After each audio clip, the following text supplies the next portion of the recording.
Sexting is a slang word referring to the use of cell phones to take sexually explicit pictures and send sexually intended text messages. It is becoming more common today in teens thanks to superior advances in technology. It is also supposedly a danger to America's youth that must be stopped through unnecessary legislation and prosecution. The affirmative will attempt to have you believe that sexting is a dangerous practice that jeopardizes children's safety.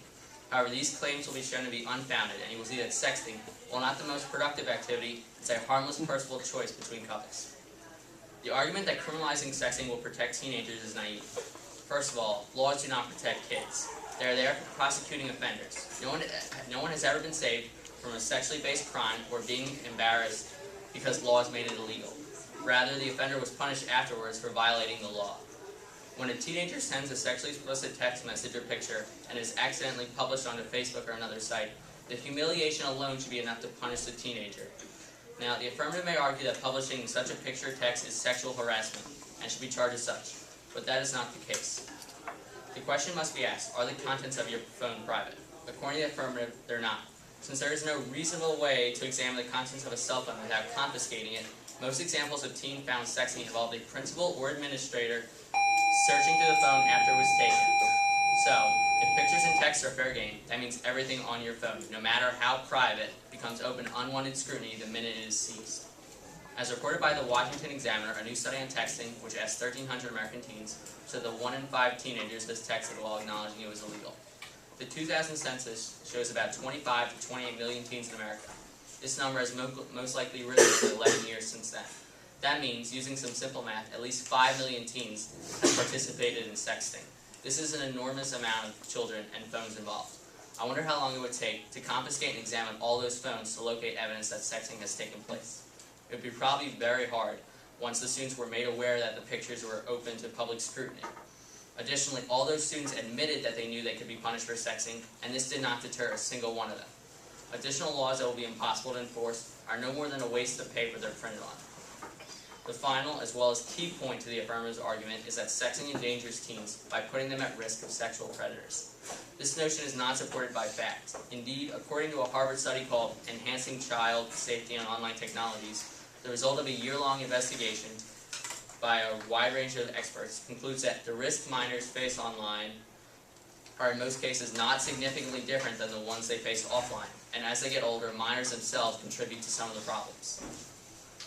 Minors who encounter pornography online go looking for it. They tend to be older teenage boys. Despite this, sexting is unfairly placed alongside crimes like child molestation. Philip Alpert, who had gone out with his girlfriend for 2.5 years and angrily and immaturely sent pictures of her to all his friends after a fight, will now spend the rest of his life on a sexual offender registry alongside convicted pedophiles.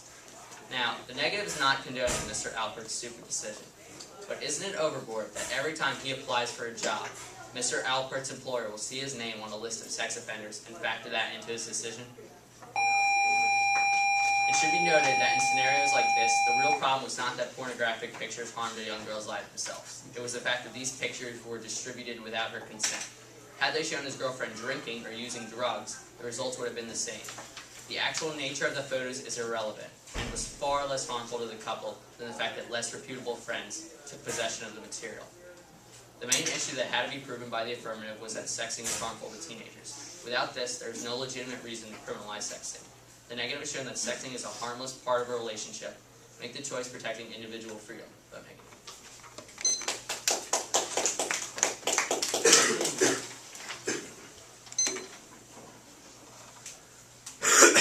So is your belief that sexting is not harmful to teenagers?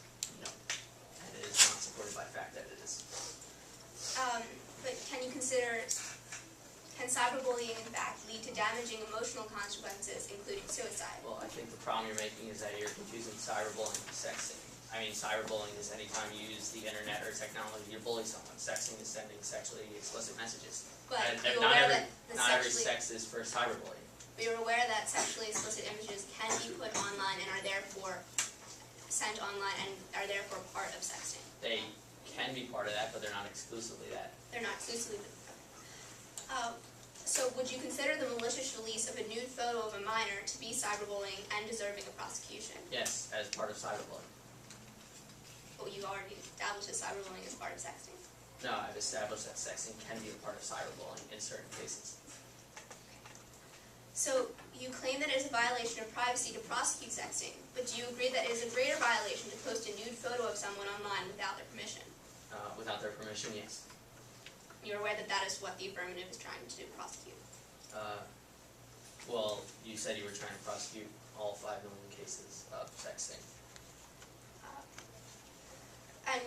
So basically what you're saying is that it would be impossible to prosecute and regulate, but did you hear in my constructed that some states already recognize the problem and are trying to prosecute and regulate it? I heard that. Okay. And you claim that teenagers would be considered sex offenders and on the same level as child molesters, but are you aware in my plan that they would be charged as a misdemeanor, which doesn't even involve jail time, let alone sex offender status? Yes.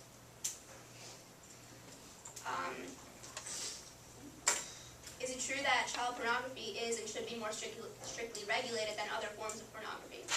I think that's a matter of opinion, but I guess you could say that.